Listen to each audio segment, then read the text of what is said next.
Assalamualaikum warahmatullahi wabarakatuh. Alhamdulillahirrabbilalamin. Teman-teman, kita berjumpa lagi. Semoga teman-teman sehat selalu. Oke, di era pemerintahannya Bapak Prabowo Subianto, teman-teman ya, banyak sekali gitu korupsi ketangkap, terutama yang kepala desa.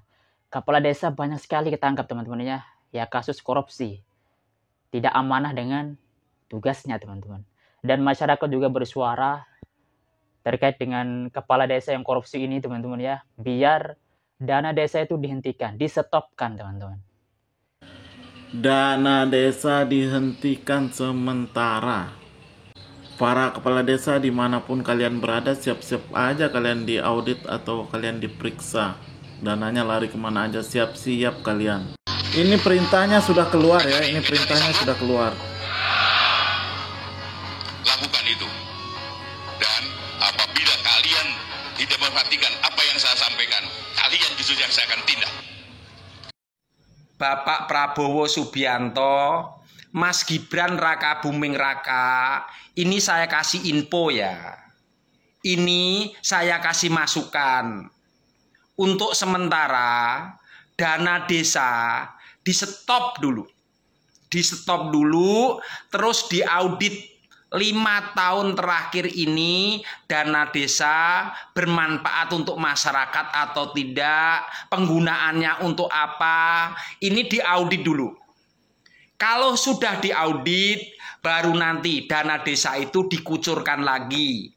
Karena dengan maraknya dana desa masuk ke desa-desa itu, banyak tuh kepala desa itu yang di penjara. Itu masukan dari saya yakin kok mayoritas rakyat Indonesia pasti akan setuju. Begitu Bapak Prabowo, Mas Gibran Raka Buming Raka. Oke. Stop dana desa. Rakyat seharusnya menjadi faktor utama dalam pengawasan dana desa. Banyak proyek abal-abal dan fiktif, namun rakyat diam aja.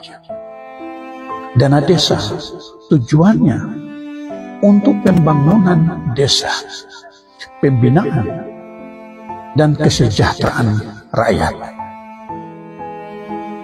Tapi kepala desa yang korup memperkaya dirinya sendiri akibat dari ketidakadilan, ketidakjujuran, dan ketidakcerdasan kepala desa dalam mengelola manajemen dana desa. Rakyat tidak pernah diinformasikan tentang dana desa yang diterima. Pun tidak pernah kepala desa berkompromi dengan rakyat tentang pelaksanaan proyek-proyek desa. Itu uang rakyat dan bukan uang kepala desa. Pahami itu. Sudah saatnya BPK dan KPK mengadakan audit dan menahan kepala-kepala desa yang korup. Ini arahan langsung dari Bapak Presiden Prabowo dan Bapak Kejaksaan Agung demi membasmi para koruptor. Tangkap kepala desa dan semua perangkatnya yang merupakan komplotan penyalahgunaan dana desa. Stop dana desa. Salam Bung Jeff, Germany. Satu Indomaret, satu Alfamart itu membunuh 10 toko kelontong di sekitarnya, Pak. Manfaat dari dana desa itu seberapa besar sih sebetulnya? Ada banyak kepala desa masuk penjara, Pak, karena ketidakmengertian dia tentang penggunaan keuangan negara. Ketidakmengertian, Pak. Ya. Kemudian ada banyak juga desa yang terima dana desa cukup besar tiap tahun, tetapi desanya seperti tidak berkembang. Ada apa di sana? Kemudian sejauh mana pengawasan itu? Monitoring dari Kementerian Desa, PDT, dan Transmigrasi ini seperti apa terhadap penggunaan dana desa ini?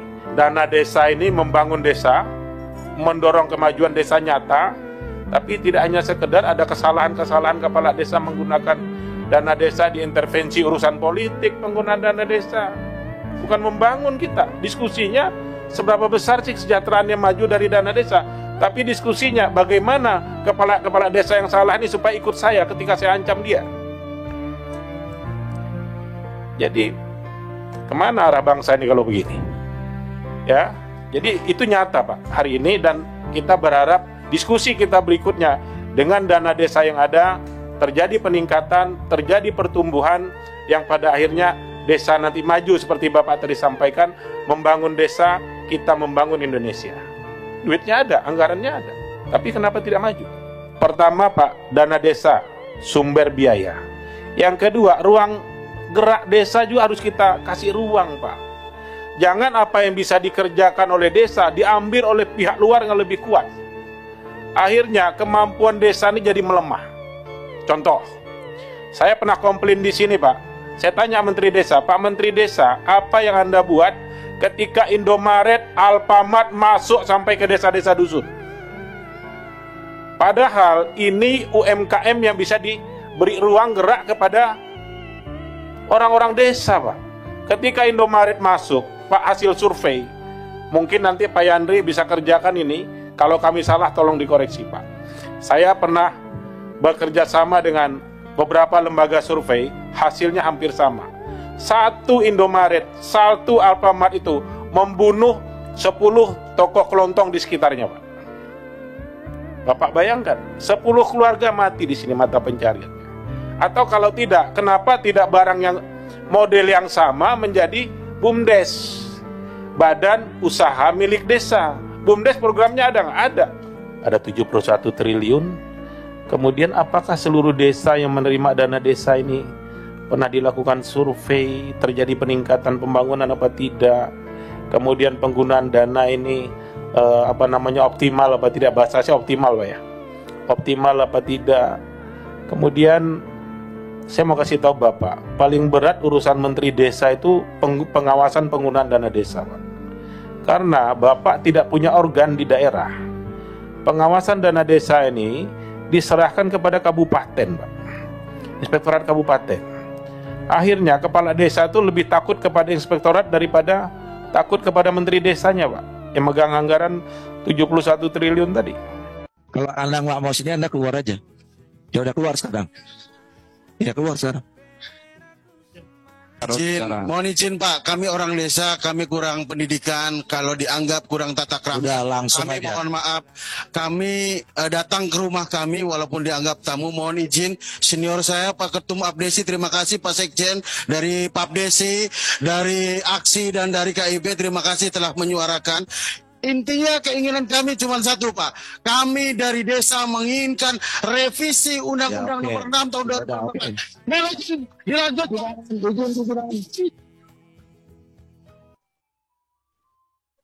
Udah. Hah? Udah. Pimpinan, izin Pak.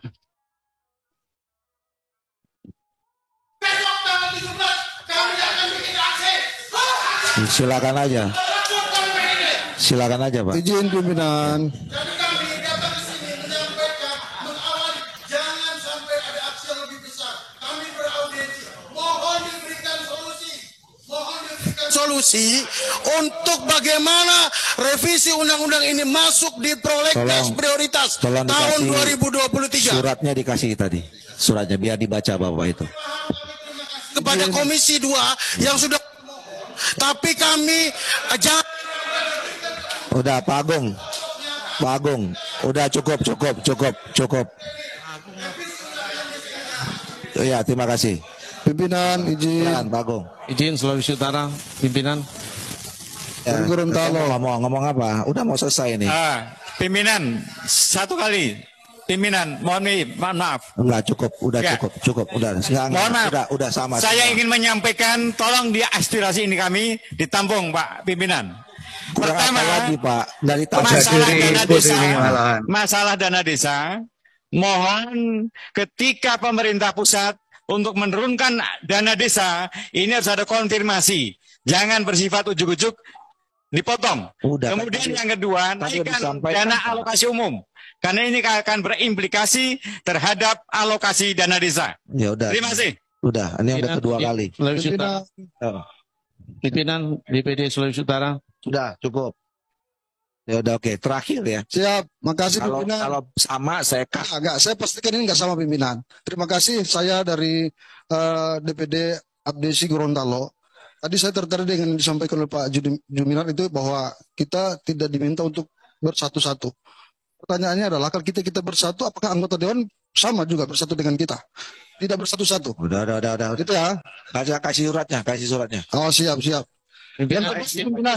Sulawesi Utara, saya mungkin pimpinan. Sudah cukup. Pimpinan Sulawesi Utara. DPD Sulawesi Utara. Cukup. Bapak Ibu sekalian. Sudah tadi, dana desa ada 2 kali sampai. Ini sangat besar, Pak.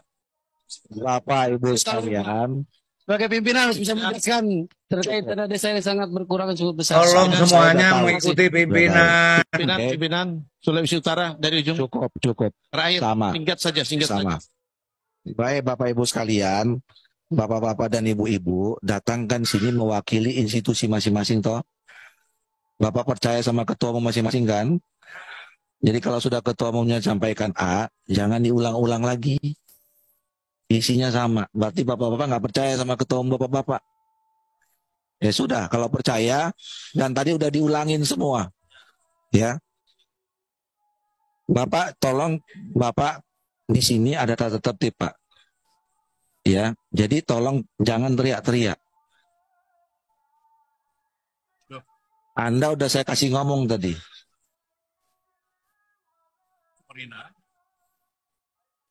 Pak Ketua Umum nih tolong ditegur ya. Ya. Kalau Anda nggak mau sini Anda keluar aja. Ya udah keluar sekarang. Ya keluar sekarang.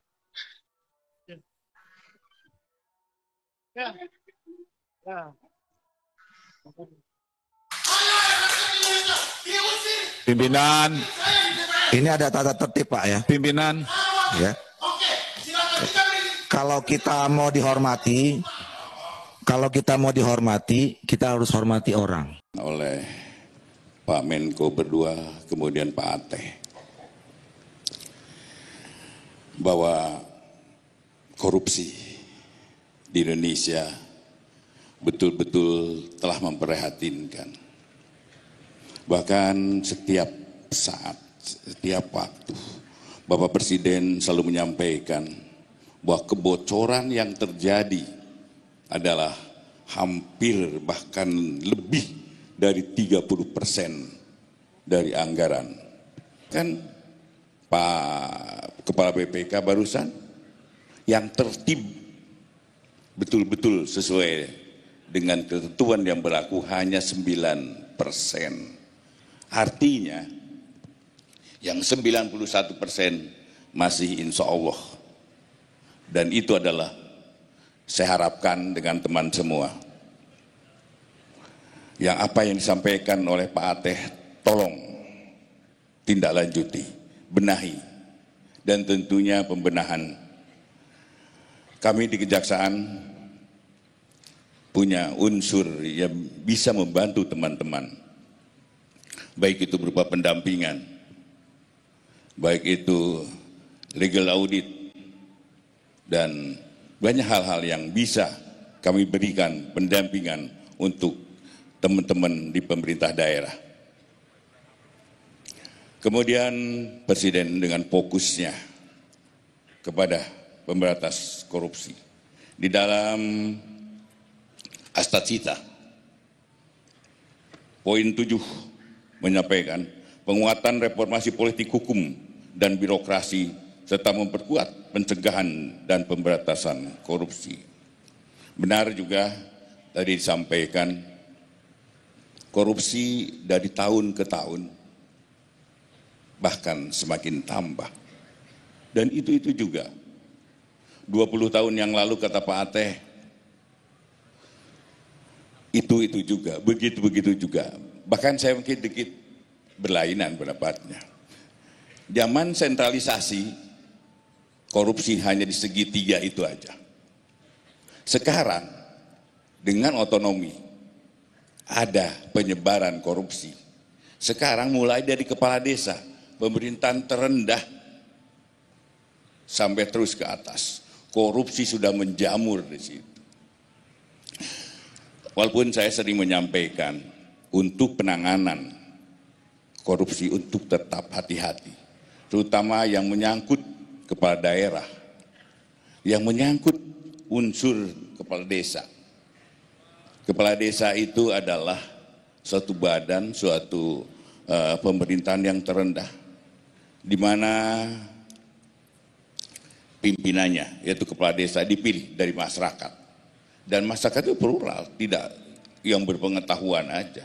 Bahkan mohon izin dari orang-orang yang pengetahuannya masih rendah. Kemudian jadi dia dipilih oleh masyarakat menjadi kepala desa. Kepala desa kemudian yang tadinya tidak pernah mengelola keuangan, tiba-tiba diberi kesempatan untuk mengelola keuangan sekitar 1 sampai 2 miliar dalam setahun. Ini adalah tugas berat bagi mereka, karena mereka harus mempertanggungjawabkan ya, sistem keuangan pemerintah. Inilah menyebabkan kebocoran-kebocoran itu terjadi, karena dia tidak mengerti apa yang harus dia lakukan setelah menerima uang itu. Dan itu yang saya sampaikan pada para jaksa di daerah, untuk hati-hati menanganinya. Dan tentunya saya juga ingin menyampaikan pada teman-teman semua bahwa pada korupsi ini tolong untuk para kajari, kajati, lakukan penindakan, dan setelah penindakan berikan mereka perbaikan sistemnya. Karena juga sampai dari tahun ke tahun korupsi yang terjadi adalah tetap itu-itu aja. Kalau kita tidak merubah dan memperbaiki sistem yang ada, dan itu akan terjadi menjerat kita semua. Saya minta para kajari, setelah kalian melakukan pemberkasan, kalian melakukan persidangan, setelah keputusan, lakukan koordinasi dengan pemerintah daerah setempat, lakukan perbaikan sistemnya, dan sistem-sistem itu jangan sampai terulang. Kajari, kajati sanggup? Lakukan itu. Dan apabila kalian tidak memperhatikan apa yang saya sampaikan, kalian justru yang saya akan tindak.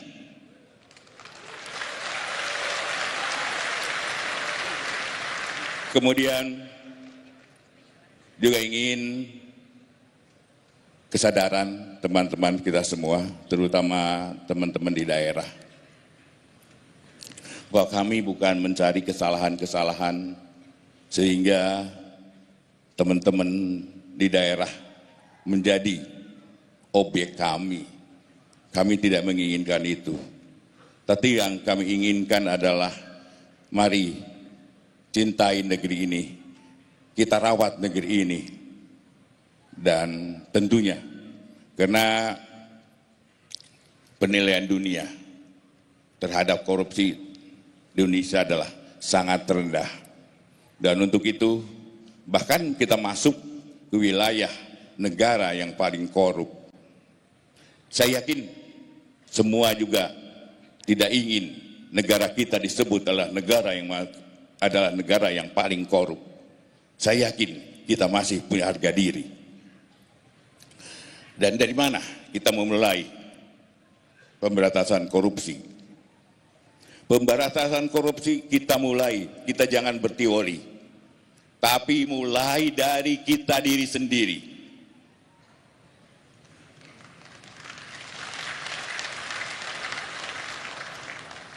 Seorang pimpinan di daerah atau dimanapun, seorang pimpinan unit kerja, kalau pimpinannya bersih, yakinlah anak buah kalian akan takut melakukan perbuatan tercela. Tapi kalau pimpinan unit kerjanya korup, di bawah adalah rampok. Ingat itu. Untuk itu, ingat, mari kita memberantas korupsi dari diri sendiri. Pak Presiden menyampaikan bahwa busuknya ikan itu dimulai dari kepala. Artinya, kalau kepalanya bersih, insya Allah sampai ujungnya juga bersih. Dan untuk itu, mari kita bersama-sama untuk menjadilah pimpinan yang baik, jujur, berintegritas. Dan tentunya apabila ada perbuatan korupsi, apabila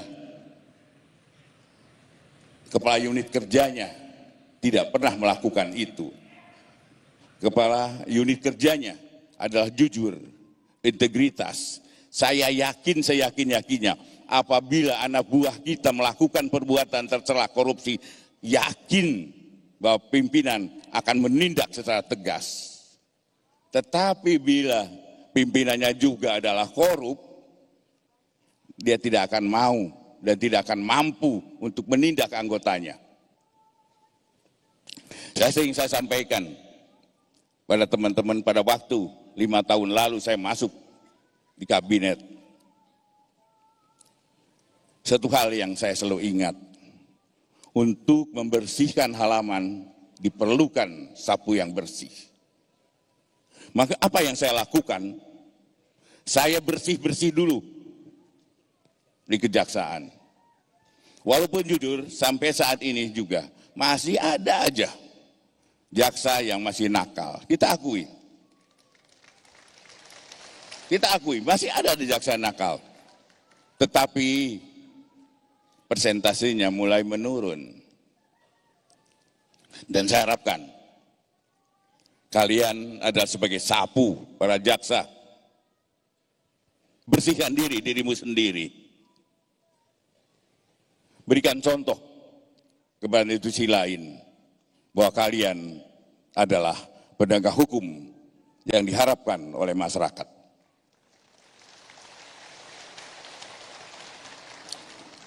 Koordinasi yang baik dengan para penegak hukum, koordinasi yang baik dengan pemerintah daerah, dan bersama-sama kita mewujudkan cita-cita kita menjadi Indonesia yang bersih dari korupsi. Demikian, terima kasih. Wassalamualaikum. Itu ya terkait suara masyarakat tadi. Itu sebagiannya saya ambil teman-teman ya, itu videonya banyak sih teman-teman ya, tapi itu sebagiannya ya, itulah mewakili ya. Jadi masyarakat ingin dana desa itu diberhentikan ya, karena masyarakat tahu gitu ya bagaimana perilaku kepala desanya ya, korupsi ya, tidak mengerjakan amanah dari pemerintah, dan pantas juga dihukum seperti itu biar dia jerih ya. Itu banyak sekali itu yang korupsi-korupsi itu teman-teman, bisa merugikan negara ini. Nggak cuma kepala desa, banyak juga yang jabatan-jabatan tinggi di penjara. Itu kasus apa? Kasus korupsi. Nah sekarang di era Prabowo sekarang ya, korupsi-korupsi yang tidak mengerjakan tugasnya dengan baik, hati-hati. Terutama yang korupsi ya.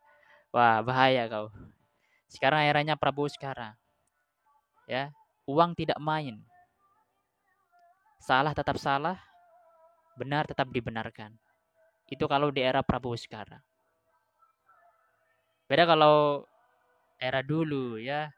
Kalau salah kan bisa disogok itu. Bebas. Tapi kalau sekarang gak ada yang namanya sogok-sogokan. Hukum tetap bermain. Salah tetap salah. Jadi hati-hati. Yang korupsi, yang tidak mengerjakan tugasnya dengan baik, hati-hati ya. Jangan bermain ya di negara Indonesia ini, yang mana negara Indonesia ini dipimpin oleh Bapak Prabowo Subianto dan wakilnya Pak Gibran. Jadi hati-hati ya.